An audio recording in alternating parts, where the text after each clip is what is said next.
Hey guys, Tim here. I have an Edge Era versus Pummel Teklovossen game for you today that I'm really excited about. Era is really hot in the meta right now because of Gravy and her favorable matchups into other ninjas because of all the disruption that she can offer. So wanted to get this one out quickly just to show you guys. Just a reminder, if you like this kind of content, I'm making this kind of stuff all the time. So I would subscribe. It's the kind of content that I would watch. If you want to skip around, we're going to have channel markers in the playback bar.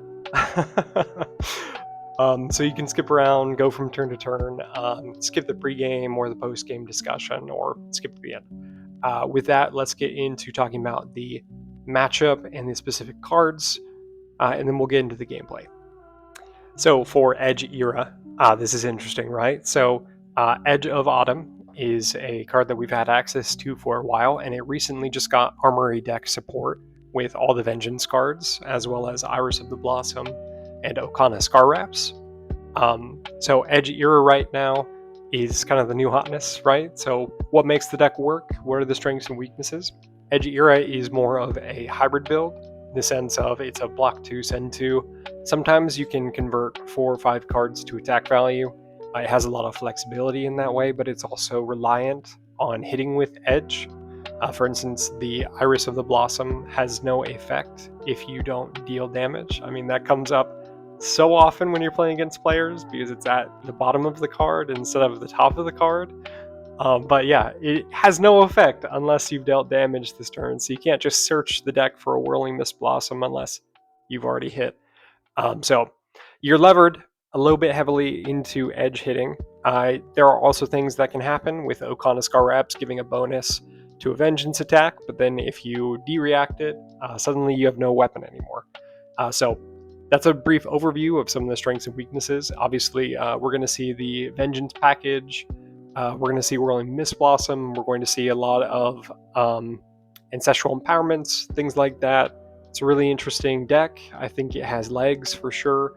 I think, and briefly talking about the Teklo side of things here, Pummel Teklo, we love seeing the Edge build. Kind of counterintuitively, I think the Edge Era build is easier for us to counter than the Kodacha Era build was.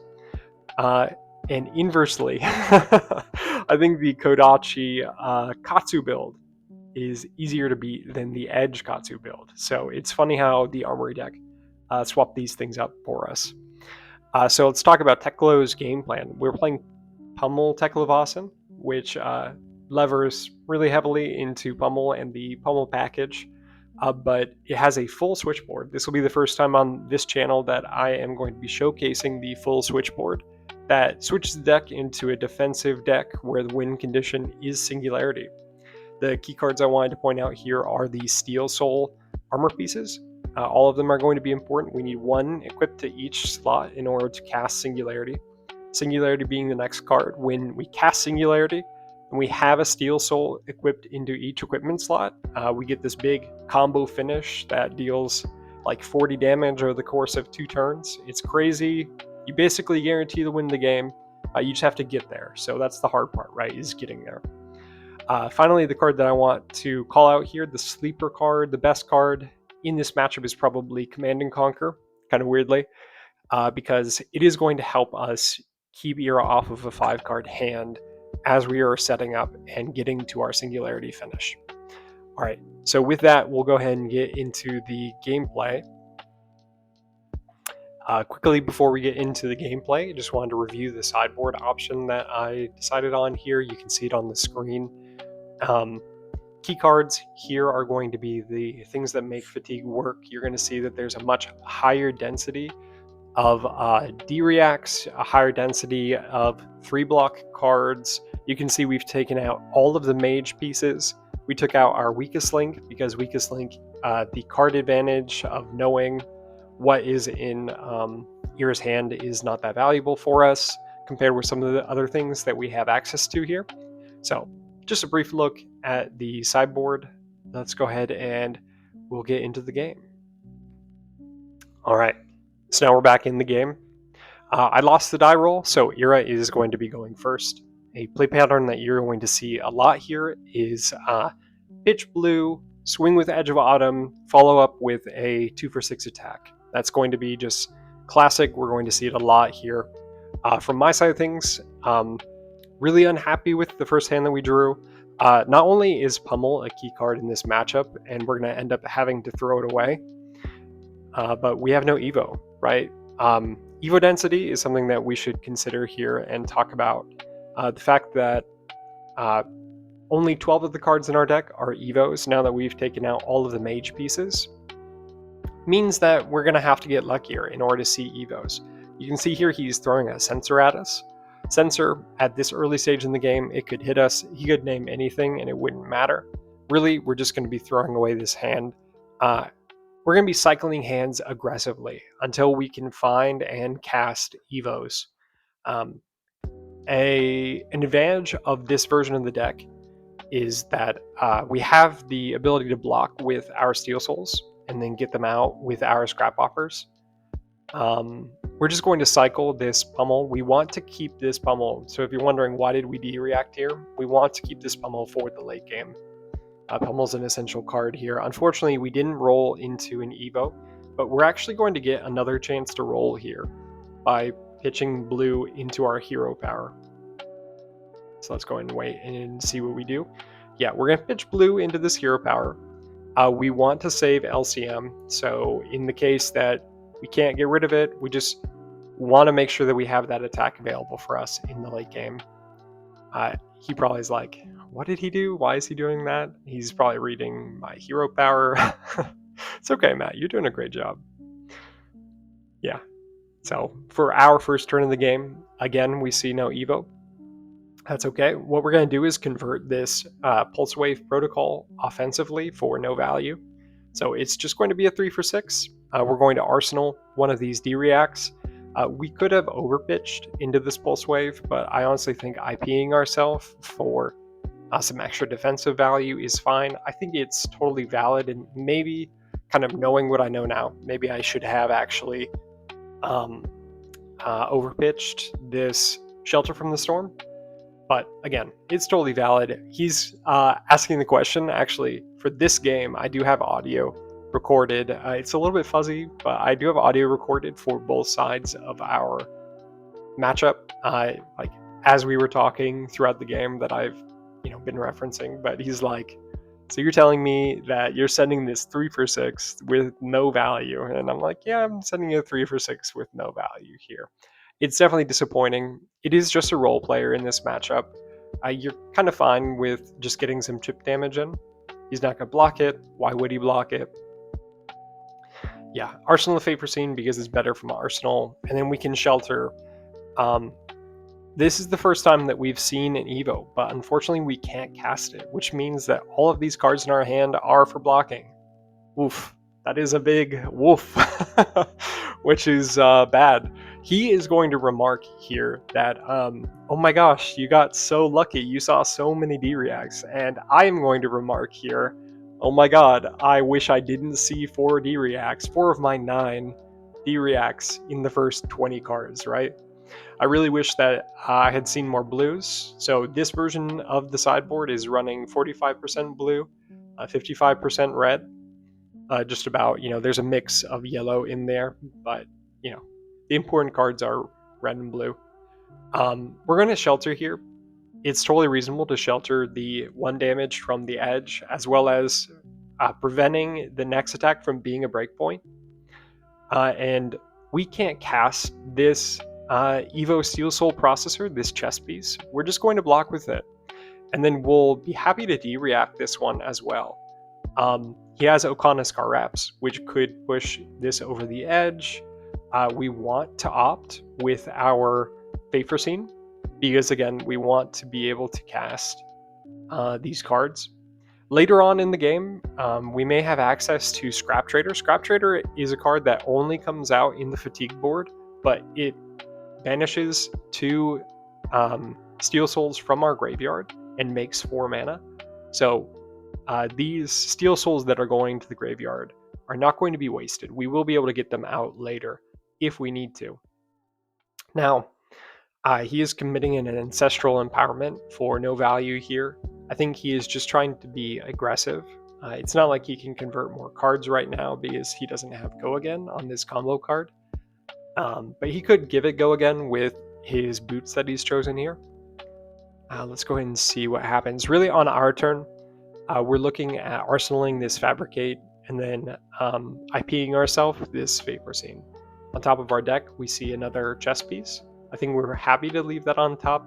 It's not ideal, but again, we're going to play this matchup very slow. Our win condition is Singularity. We need to have cast one of each armor piece by the time that we get to second cycle, right? So really not an ideal start, but we're gonna roll with the punches here.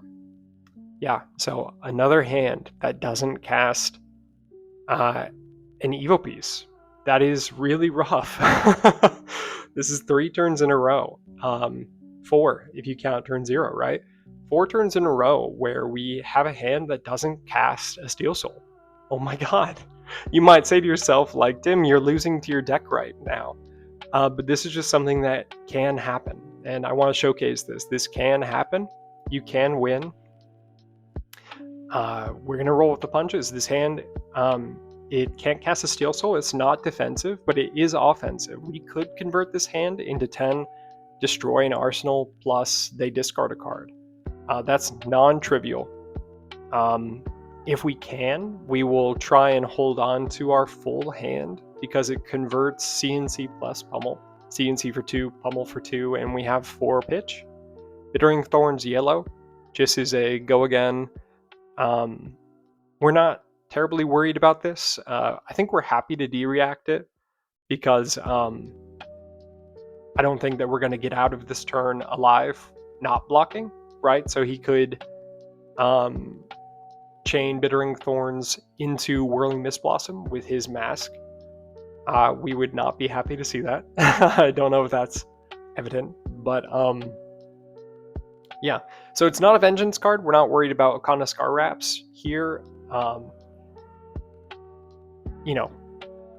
Pushing this over the line, and then he gets his edge back, swings again with edge. Okay, so we know the top card of our deck is blue here. He's going to push it over the edge with Ancestral Empowerment. Again, we're happy to see Ancestral Empowerment early. This could be way worse. This could have been a CNC. This could have been an Enact Vengeance. This could have been a Whirling Mist Blossom, right? We are so happy to see an attack reaction on a card that already had Go Again and no on-hit. Yeah, Bittering Thorns gives the next card +1. It is an on-hit. Sue me. This is fine. Relax, guys. It's fine. Yeah, we're looking at that graveyard like, man, he's complaining about all the D-reacts we're drawing. We're complaining about all the D-reacts we're drawing, but really, he's gotten really lucky with these Ancestral Empowerments. And then, actually, in the audio for this, he's complaining right now. He's like, you really saw 4 D-reacts in the first 20 cards? And I'm saying, yeah, we really saw 4 D-reacts in the first 20 cards. So I don't think this is typical. I think normally the red-blue density works out much more in our favor, but you buy into this when you buy into 9 D-reacts, right? There is no way around it. There is nothing else that we could have done. The red slots are so competitive. We've already cut the weakest link from this matchup. There's nothing else we can do, and it's not like we have blues in the sideboard that we are holding on to. The blues that we would be replacing the reds with are 0 block armors, right? Not really where you want to be. I think you just kind of take your wall-ups when they happen to you here. We're going to convert this Fabricate because, oh my god, he's complaining about seeing 4 of the same card in the top 20. He just saw 4 of his Enact Vengeance Ancestral here. That's crazy, right? Yeah, so we're not happy to see this. This means that we need to commit our Fabricate here when we didn't want to commit our Fabricate because it's going to get destroyed. Unfortunate. Actually, I think on reflection, this wouldn't destroy because combo is not active. Whoops. It's okay. You're doing a great job, Tim. Get some sleep, maybe. This one actually wouldn't destroy Arsenal, but we treat it like it will, because we know the top card of our deck is a blue card, which means that we could use that blue card to cast our first Evo piece of the game on turn 4, which, again, not what we want to see, but it is what is happening, right? You have to embrace, like, this is what is happening. You might want to concede the game at this point. The game has not been going in our favor, but we're going to be able to claw this back. Just don't worry about it.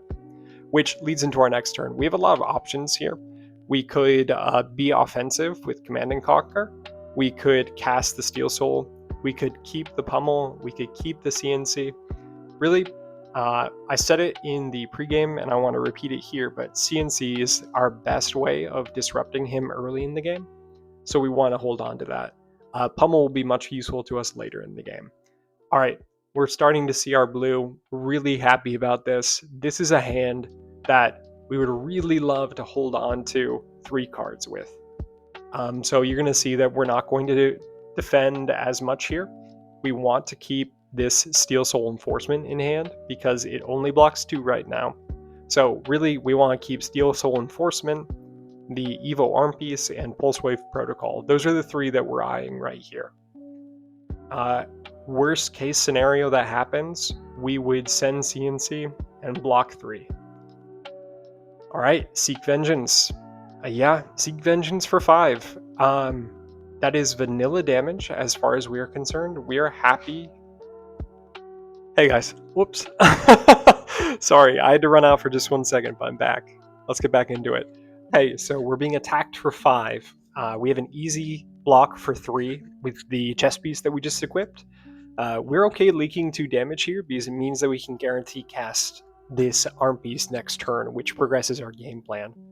Now, it depends what he's going to follow this up with. He could follow this up with a lot of scary things here, but in general, pretty happy to block 3 on 5 because it's not presenting an on hit, and he could really miss Blossom us here.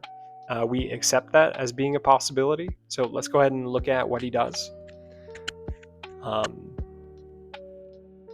Yeah, and he also missed the opportunity here to banish Edgebottom with Okana Scar Wraps and then get it back to replay it, which means it's very likely that the next card he's playing this turn costs 2.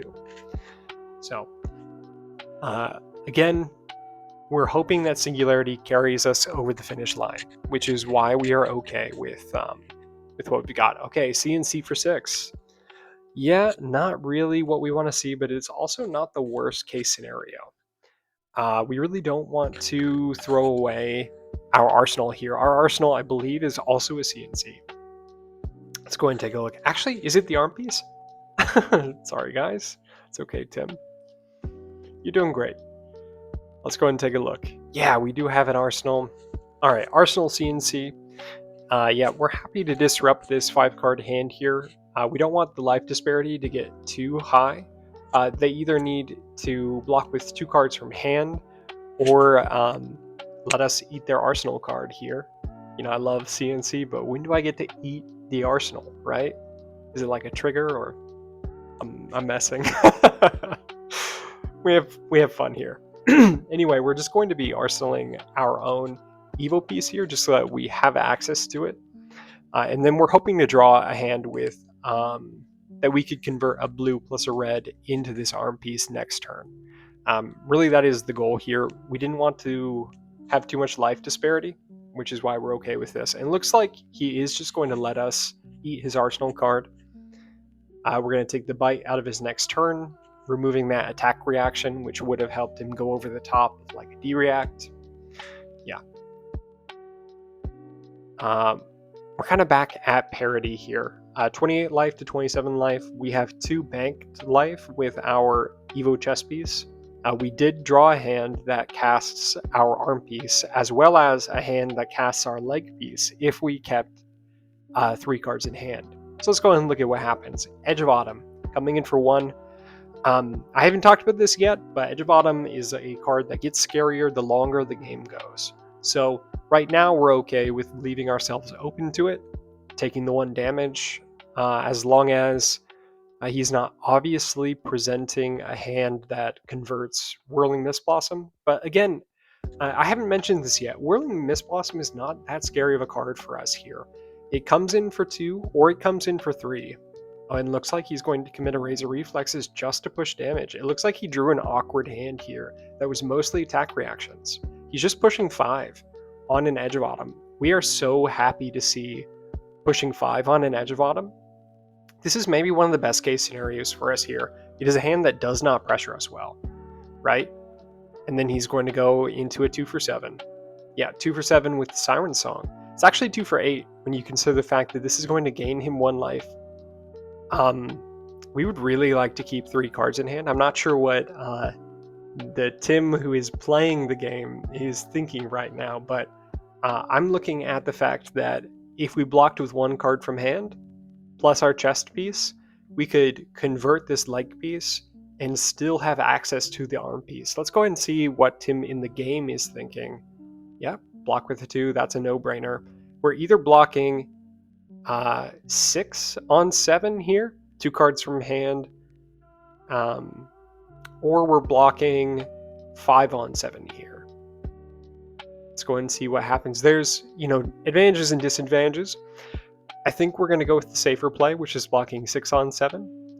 The reason why we're doing this is because we have access to this leg piece later in the game through scrap value. Scrap is attached to 4 of the cards in our deck, and it says if you scrap, you can banish an Evo from the graveyard, and then you get to play it later. We're just going to convert this arm piece. We're totally happy with this. It allows us to keep our Terminator tank in our null time zone. Yeah, and then later we're expecting to be able to pull this leg piece out of the graveyard. So you can already see the game plan of the Quicken with the Mage Armor is just very different than the game plan of the Fatigue Singularity sideboard, where we're okay with playing slowly, we're okay with putting our equipment in the graveyard to preserve life, and then we'll get it back out later. We have now seen 1 piece for every equipment slot with this headpiece. This hand converts a Command and Conquer plus a Pummel, which is what we would love to do. Yeah, Edge of Autumn into Seek Vengeance. Seek Vengeance is coming in for 5. We have a clean 5 block. If he wants to go over top of it, we're happy to let him go over top with it. Let's go and see what he does. He could Okana Scar Wraps it. He could. Here's 3 out of 3 Ancestral Empowerments here for him. He no longer has Ancestral Empowerment. He could have banished his Edge of Autumn here and then played it. The fact that he didn't means that it's likely a red hand. If it's a red hand, he did pitch a Fate Foreseen. If it's a red hand, then it's likely this next attack, Legacy of Ikaru. Legacy of Ikaru is an interesting choice. It's going to draw him a card here. Now, he has the opportunity to get totally blown out here by a D-React. Lucky for him, I don't have a D-React. But this play is very risky. He does get to draw a card because I don't have a D-React, but I think he had another really awkward hand here. That last hand was really awkward with all of the attack reactions. This hand is really awkward with all of the attack reactions, right? This build is playing more like a warrior at this point, in the sense that it's trying to be very tricky, right? With oh, and we're seeing the first conversion of a Whirling Mist Blossom. Yeah, so he's going to commit here, which means that we're going to need the block. He discarded so that he could get access to a Whirling Mist Blossom, his dual threat, which is a card that he is speculating on here. We'll talk about that a little bit in the post-game discussion. Whirling Mist Blossom 4/2. Yeah, easy card to block, but I actually spend a long time in the tank here. We talk about this after the game. I spend a long time in the tank here. I unfortunately have a hand that I want to keep every card of. LCM is the best card in my deck because it's a 0 for 6. Command and Conquer is very disruptive. And then Pummel, again, is one of the best cards in the deck for me. So you'll see that I'm really thinking about this. I'm actually going to pull up my graveyard here just to double check how many of each one I've used so far. Eventually, I am going to make the choice to put LCM as a blocking card here. And the one thing that edged it out for me is the fact that I know that he's been playing D-Reacts. I've seen it a few times. Either he's pitched it or he's played it. There's a Fate Foreseen in his pitch right now. And I want to pressure him with damage. Command and Conquer is better at pressuring damage, even though the LCM will be more useful to me later in the game. Yeah. Later he asks, what took you so long thinking about this decision? This was a very important decision, this matchup. LCM is just such a key card. I would have loved to convert Command and Conquer plus Pummel. It's just not going to be possible, which is okay, because we're going to cast Command and Conquer, pitch the Evo headpiece, and then arsenal the Pummel for later, which will end up coming up. So yeah, he's like, Tim, what were you thinking? I'm like, I'll tell you after the game. And we do spend maybe a good 10 minutes talking about this one decision after the game, because it ends up being, really important. LCM is as valuable as CNC here. It's a 2 cost for 6, but later it'll be 0 cost for 6, right? He does not have an arsenal here. This LCM is kind of sad, honestly, but it helps us keep life parity. The thing to look out for as Matt is thinking through this decision here, because from his perspective, right, like I took a really long time to think about a hand that just casted CNC for no value. So he's a little spooked, I think. What is our win condition? Our win condition here is getting him to around 20 life and casting Singularity. Singularity by itself plus a 5-card hand after it is enough to deal almost 30 damage. Through disruption, through discarding, all these things, right? This next hand, by the way, another kind of rough hand. I mean, look at this, right? This hand converts LCM Pummel, which is valuable. Well, hold on, let me do my math here.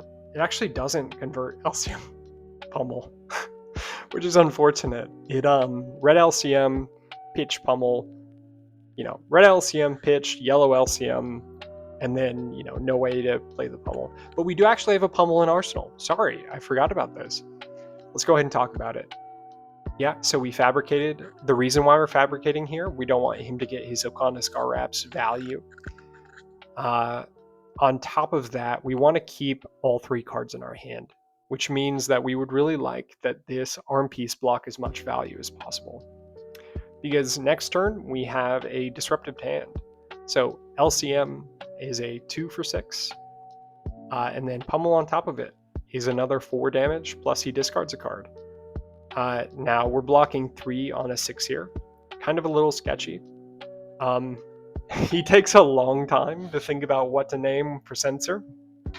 There's a few good options in the deck, but if you're coming at this from the side that's against Teklo, I would not recommend running Censor or like Null Time Zone, things like that.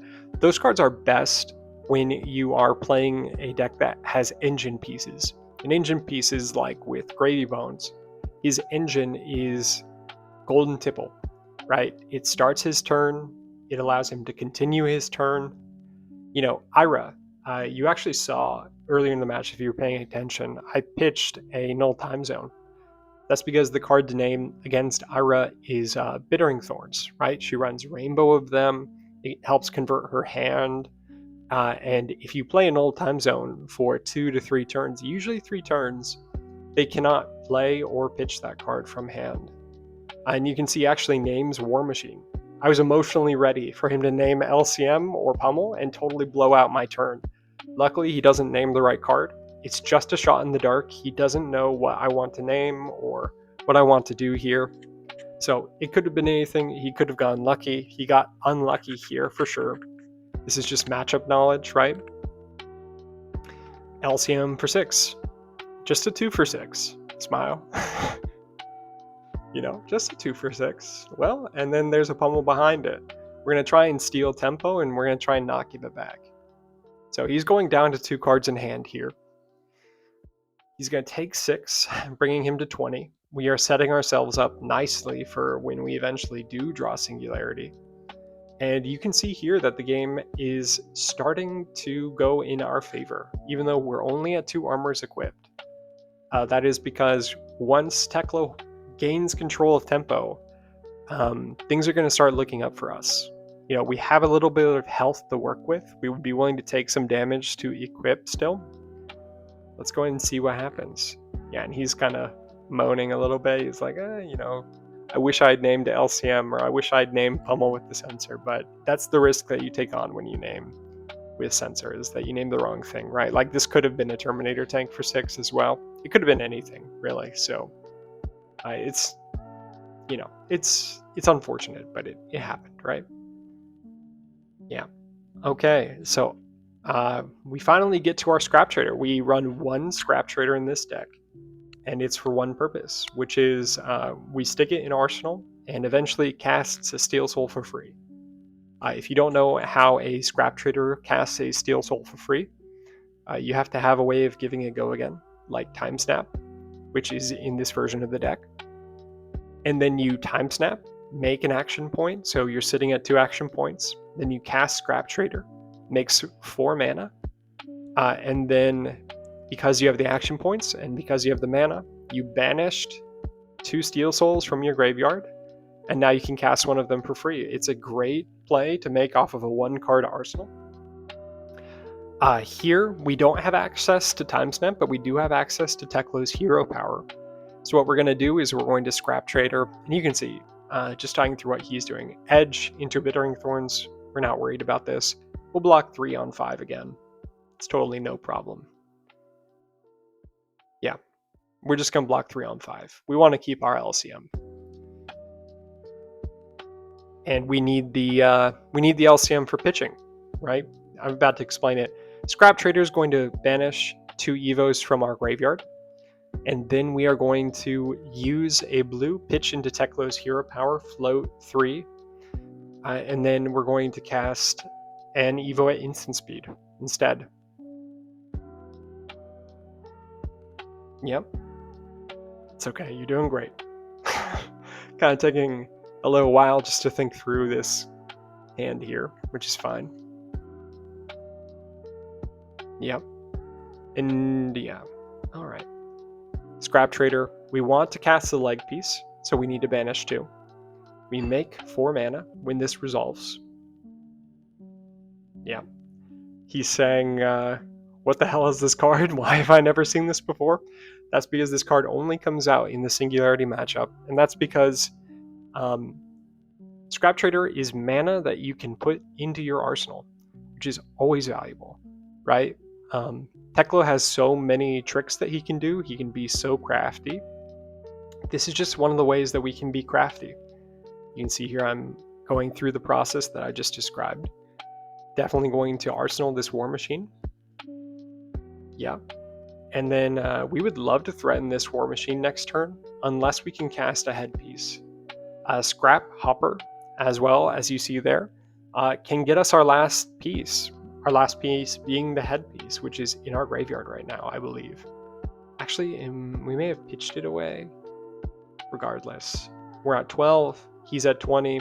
This next hand converts 6 damage out of Arsenal, or we can do Teklo Leveler with Command and Conquer for 8 damage.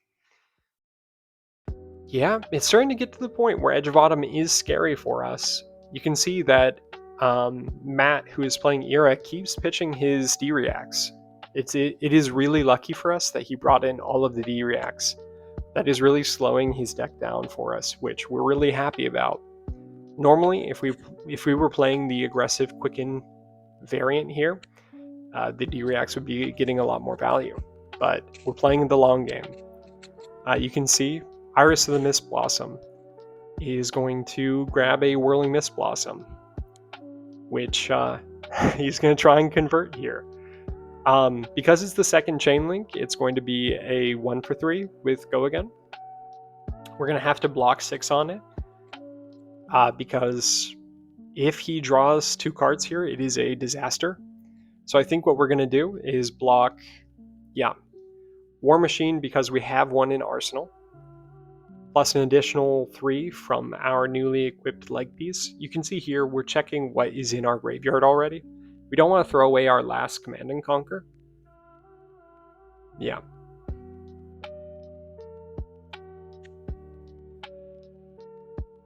Really, this next hand that we're seeing here, the only card that we need to keep is the Scrap Hopper. Yeah. Let's see what he's got here. To follow this up, Bittering Thorns. Now, he probably would have been happier playing Bittering Thorns Chain Link sooner. This Bittering Thorns for 4 is on its face not very threatening, but we do need to block it because we are at 11. I think we're happy to block with the Command and Conquer. I know we said we wanted to hold on to it because it's our last Command and Conquer, but Terminator Tank is more important to the matchup. You're actually going to see why. We could convert this War Machine, but he no longer has an arsenal, so there really is no point. So really we're going to convert this Terminator Tank instead, force him to discard a card, and bring his life down so that we're at a closer life parity again.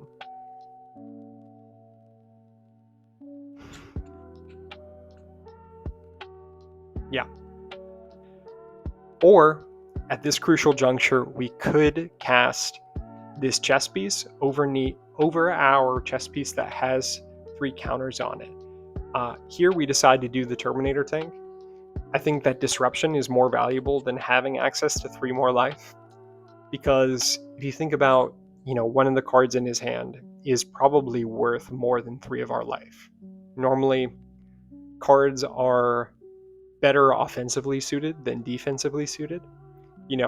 On average, a card will attack for 4 but block for 3, right?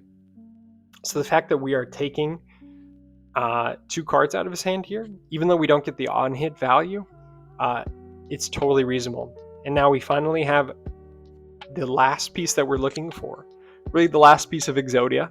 If you were ever a Yu-Gi-Oh fan, I know that, I was a Yu-Gi-Oh fan when I was in high school. It was the coolest thing ever. I loved the hair and the dragons and all that stuff. I grew up in the 5Ds generation. If you are 30, like me, you might remember the 5Ds generation. It was card games on motorcycles, which Fab does not have card games on motorcycles, but it is an excellent game and I love it. So, oh, by the way, we reverted here. I'm just kind of filling some time. We reverted here because he wanted to sync in this next hand, but forgot to. So we reverted so that he could sync with his Terminator Tank, or with his sync below.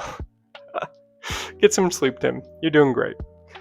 All right, let's go to our turn. Yeah, so we love this hand. This hand casts our last piece here. All right, we are at 10. We want to block on the 10 here. The reason why, okay, and he sends a CNC. The reason why we want to block is he could start casting that Iris of the Blossom. And it's actually doing meaningful damage to us here. We are going to sacrifice our arsenal here to this Command and Conquer. It was a War Machine. We would have loved to keep the War Machine, but it is way more important, with only 30 cards left in the deck, that we finish our suit up here. Our very next hand has Singularity. This is why it was so important for us to suit up. It was bound to happen any day now. Singularity and the ability to cast Singularity is, a godsend. Exactly what we needed. If we cast Singularity this turn, we win the game. So what that means is we would take 5 damage. We're at 6, right? We would take 5 damage if it meant that we could cast Singularity here. For those who are uninitiated, Prismatic Leyline. For those who are uninitiated, Singularity, when we cast it, is going to give us +2 int. It's going to put 2 attacks, 5th from the top, from our graveyard. Sorry, 2 attacks from our graveyard, 5th from the top in our deck. So 2 Terminator Tanks are going to be shuffled back in, right? It's going to make 6 mana, and it's going to give us 2 action points. On top of that, Singularity flips Teklovossen into the demi-hero Mechropodon, which is a mouthful. But the unique characteristic of this is that he can block for 6 by himself. It's 6, then 5, then 4, then 3. It's battle worn. And he can attack for 6 by himself as well. And he gives Mechanologist attacks go again, which is amazing, right? We 100% want to block this Edge of Autumn here. Why do we block the Edge of Autumn here? It turns off the Iris of the Blossom. He actually says this after the game. He says, for some reason on that turn that you Singularity'd, I was not able to activate Iris of the Blossom. That is because of the text that says if you do not deal damage, you cannot activate Iris of the Blossom. He thought it was a bug. He was like, I just don't get why this is happening. He drew into a hand that is all gas, no action. So Prismatic Leyline, dual threat, right? That's all gas, no action. And he's like, well, I needed my Edge of Autumn to hit to have action this turn. And he's ending the turn with no action. I get to cast Singularity for free and arsenal this Fate Foreseen. We're going to shuffle an LCM red and a Terminator tank back in. I mean, this is game over at this point. Let's go ahead and watch it. But whenever you attack with Teklovossen Mechropodon, you have to banish 2 cards from your hero soul. So we're going to do that. And when you attack, he discards a card. So we made 6 mana. We gained 2 action points. He has to discard a card before he even thinks about blocking. He's at 20. Our next hand is going to be 5 cards. All with go again. We get to keep attacking with our hero. Our hero blocks 6, and we have this Fate Foreseen to put into Arsenal before drawing our next 5 cards. This is what it's all for. You know, the running joke is like men will do anything to avoid going to therapy. This is truly like, instead of therapy, I cast Singularity this game, right? It is one of the most powerful things you can do in Fab. It is the way that Teklo has won for years. You know, before Pummel existed, before it was an evil glint in my eye, this was the win condition, right? You can see it play out here. It's extremely effective. You know, I just attacked for 12, plus he discarded 2 cards off of flipping my hero into Mechropodon. Now, there is a downside. Mechropodon makes your int 3. So you only get 1 bite at the apple here with 5 cards, and then we're going down to 3 for the rest of the game. But, oh my god, what a 5-card hand. Let's look at this beautiful beast. Terminator tank, and we can cast it with go again, and LCM, and we can attack with our hero power. We're going to do much more than 14 here. This hand threatens 9, plus 6, plus 4, plus 6. That's 10, plus 9, 19, plus 6 is 25. We're going to threaten 25 on our turn. Plus he discards a card, and we know that the next card on top of our deck is a Terminator tank, right? So, like, if you want to talk about, like, chasing the dragon of how good Teklo can be, Singularity is the epitome of what it means to play Teklo. And I'm so glad that I have the opportunity to show you guys this in a game. It could not have gone better at this point. The game is absolutely over. It doesn't matter what card he casts. He's played really well up to this point. I just want to mention that.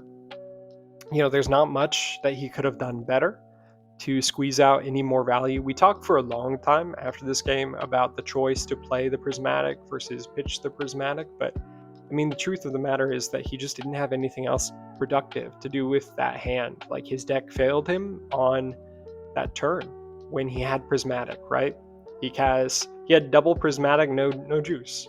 You know, he had pizza no sauce is kind of the joke, right? He had pizza no sauce, and yeah, that one turn lost him the game for sure. I just want to let this play out.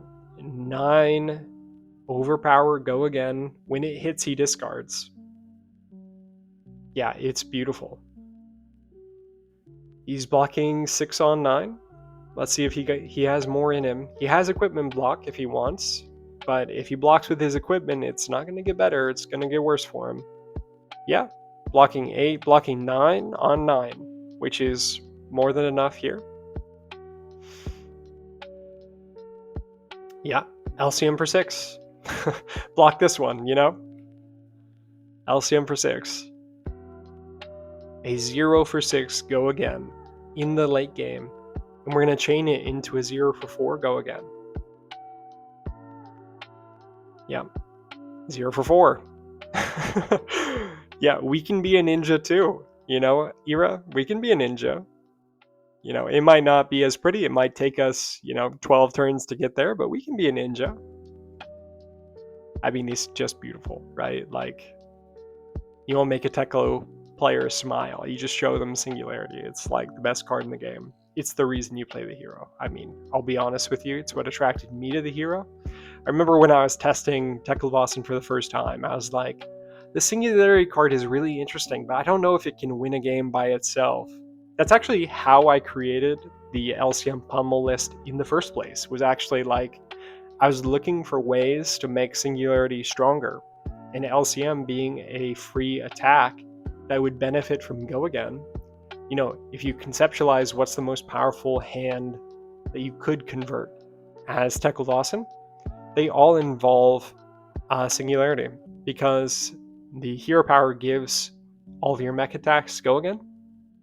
And so the fact of the matter is, if you go LCM, LCM, LCM, LCM, hero power attack, it's a 5-card hand that threatened almost 30 damage, right? If every single one was 6, right? 5 times 6 is almost 30 damage. And then we're just going to end the game with the Terminator tank that we knew was there. You know, he's going to whinge and say like, whatever. But we could have followed this up with another attack with the hero power. I think he's actually going to have enough to just barely block it here. I think he de-reacts it. It actually wouldn't matter, regardless, if he de-reacted it. If he didn't de-react it, it's not going to matter. Yeah, at this point, the game is over.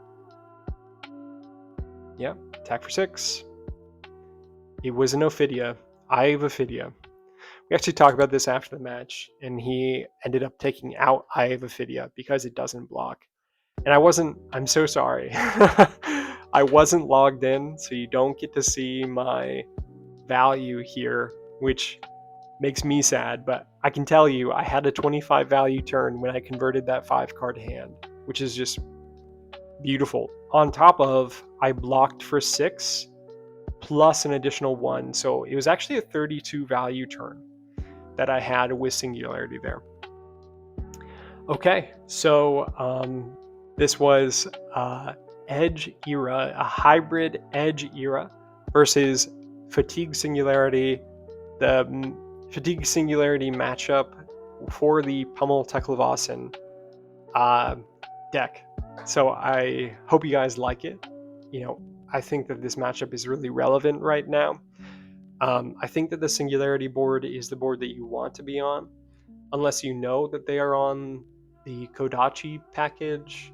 The Kodachi package just has a better Singularity matchup in general, because they just want to attack you for 3 every turn with 1 then 2 on the second attack, which is really annoying. But yeah, I hope this also showed you the power of Singularity and why Teklo players play Teklo at all. I mean, it is instead of going to therapy, I play Teklo. Kind of a joke, but you get it. But yeah, reason to love the hero, reason to try the hero, reason to try and make it all work. Like, you might say, like, why would I play a hero like this? That is the reason to play it, is it offers you something that no other hero offers you. And I hope that I showcased that. Anyway, if you guys like it, this is the kind of content I would watch. So I think you should subscribe because we're going to make a lot more of this. We plan to make different content as well, whether it be in-person content with gameplay or like things like podcasts or shorts, or we just have a lot planned. So anyway, thank you guys. I hope you enjoyed. Bye.